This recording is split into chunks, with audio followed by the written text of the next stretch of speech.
Hello বন্ধুরা, কেমন আছো সবাই? আমি তো ভালো আছি। তোমরা সবাই কে কেমন আছো বলো। হুম। আর আজকে একটা রান্না নিয়ে এলাম, সেটা দেখো। শুকনো লঙ্কা, তেজপাতা, জিরে ফোড়ন দিয়েছি, আদা ঘষে দিয়েছি, আর দিয়েছি হচ্ছে টমেটো। সেটা দিয়ে নাড়াচাড়া করছি। এবার নুন দিলাম একটু। এঁচোড়টাকে ভেজে রেখেছি এবং আলুটাকেও ভেজে রেখেছি। করবো এঁচোড়ের ডালনা, ঠিক আছে? এবার হচ্ছে এটা একটুখানি আদাটাই হবে, মশলাটা দেবো। মশলা তো জানোই কী কী লাগে, তোমরা সবাই দাও। আমি গরম জলের মধ্যে সেই জিরে গুঁড়ো, ধনে গুঁড়ো, লঙ্কার গুঁড়ো আর সে হলুদ গুঁড়ো সব মিক্স করে রাখি, সেটাই দেবো, ঠিক আছে? এবার এটাকে কষাবো। দেখো, কষানোর উপরেই হচ্ছে তো, জানো, দারুণ টেস্ট হয়। এবার একটুখানি সামান্য জল দেবো, যাতে মশলাটা না পুড়ে রান্নাটার 12টা না বাজায়, ঠিক না? আর নামানোর আগে ঘি গরম মশলা অবশ্যই দেবো। ওটা হচ্ছে এঁচোড়ের ডালনার হচ্ছে মাস্ট, দিতেই হয়, তাই না?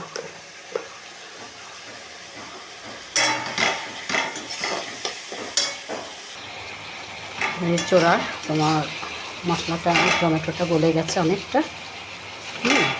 আর এঁচোড়টা ছাড়বো।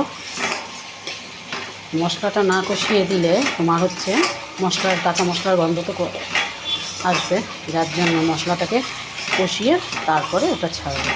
আর ভেজেই রেখেছি আলু আর হচ্ছে এঁচোড়। এবার এঁচোড় আর এটাকে ছাড়বো, ঠিক আছে? সামান্য একটু জল দেব।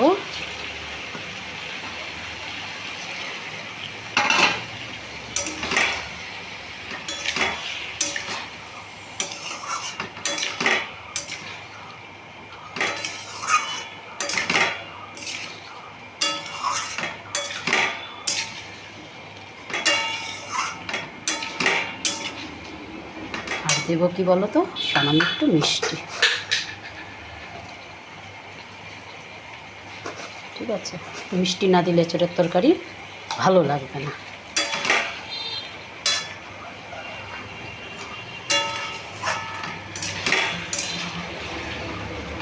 হচ্ছে এঁচোড়ের সঙ্গে মশলাটা যাতে মিশে, তার জন্য আবার একটু নাড়িয়ে চাড়িয়ে ঢেকে দেব।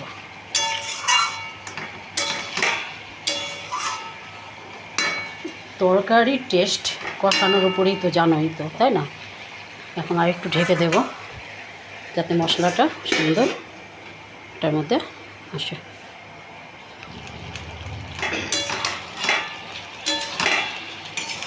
কষানো হয়নি ঠিক এখন করবো, তাতে জল দেবো।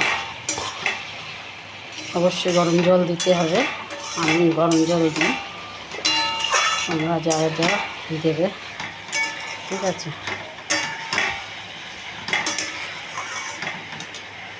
আর দেবো তোমার এখন এলাচটা, লবঙ্গ আর দারচিনি, এটাকে একটুখানি সামান্য গরম করে নিয়েছি। এবার এইটা গুঁড়োটা দিলাম, ঠিক আছে?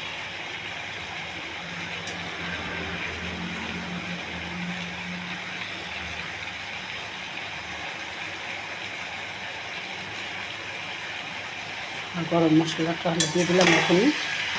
গরম মশলা দিয়েও কষবো, তারপরে গরম জলও দিয়ে ফুটতে আবার একটু কমিয়ে দেবো। তারপরে হচ্ছে আমার ঘি দিয়ে নামিয়ে ফেলবো। বেশি তো আমি ঝোল দেবো না, বেশিক্ষণ আর লাগবেও না। আলু সেদ্ধ হয়ে গেছে, দেখো। এঁচোড়টাকে তো একটু হালকা ভাপ দিয়ে নিয়েছি, হালকা ভাপ দিয়ে নিয়ে একটু ভেজে নিয়েছি। আলুটাকে ভাপ দিইনি, আলুটাকে এমনি জাস্ট ভিজিয়ে রেখেছিলাম অনেকক্ষণ, কারণ সবজি সবই তো সারের আজকাল, তার জন্য তোমার একটুখানি ভিজিয়ে রাখলেই ভালো সবজি কেটে সেটে। এবার একটু কাঁচা লঙ্কা তো দেবই, জানোই। এটা হচ্ছে আমার কারণেই আমি দিই, কারণ আমার ভালো লাগে কাঁচা লঙ্কা একটু ঝালটা। আমি ঝাল হয়েছে তাও একটুখানি দিলাম। এবার জলটা দিয়ে দেবো, গরম জল।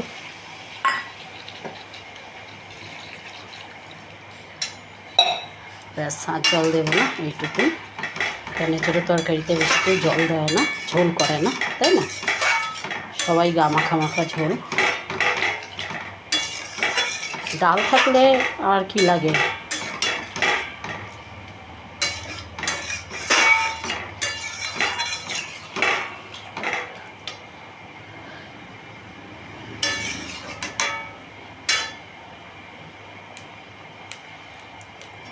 ঝোলটা ফুটে উঠলে তোমার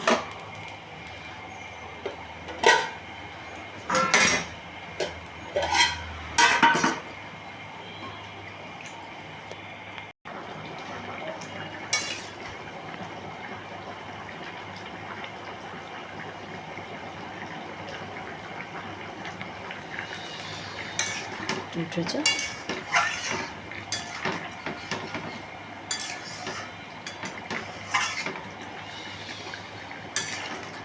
একটুখানি কমিয়ে দেবো, তারপর হচ্ছে ঘি গরম মশলা তো আগে দিলাম, ঘিটা দিয়ে নামিয়ে ফেলবো।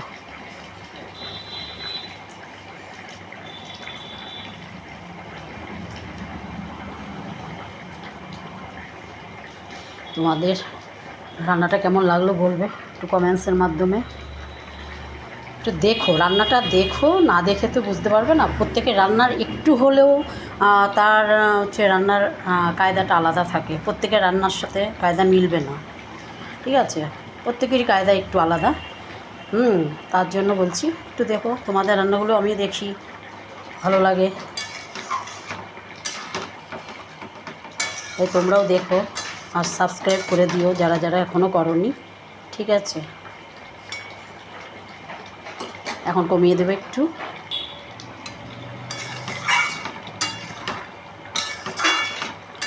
এই ঝোলটা রাখবো, ঠিক আছে? এর থেকে বেশি টেনে গেলে ঝোলটা আলু টেনে নেবে আবার একটু ঠান্ডা হলে, তাই না? এর জন্য ঝোলটা এই অবস্থায় নামাবো। তোমাদের কেমন লাগলো বলো। আর ঘি দেবো, আমাদের বাড়ির তৈরির ঘি, দেখো হচ্ছে ঘিটা দেবো, ঠিক আছে? ঘি দিলে আরও সেন্ট হয় এঁচোড়ের। ঘি গরম মশলা মানেই হচ্ছে এঁচোড়ের হচ্ছে নিরামিষ এঁচোড়ের হচ্ছে মাস্ট। আর এমনি দিনে তো এঁচোড় চিংড়ি ওটা করলেও গরম মশলা ঘি দুটোই লাগে, কিন্তু নিরামিষেও ঘি গরম মশলা দিলে আরও বেশ লাগে, তাই না?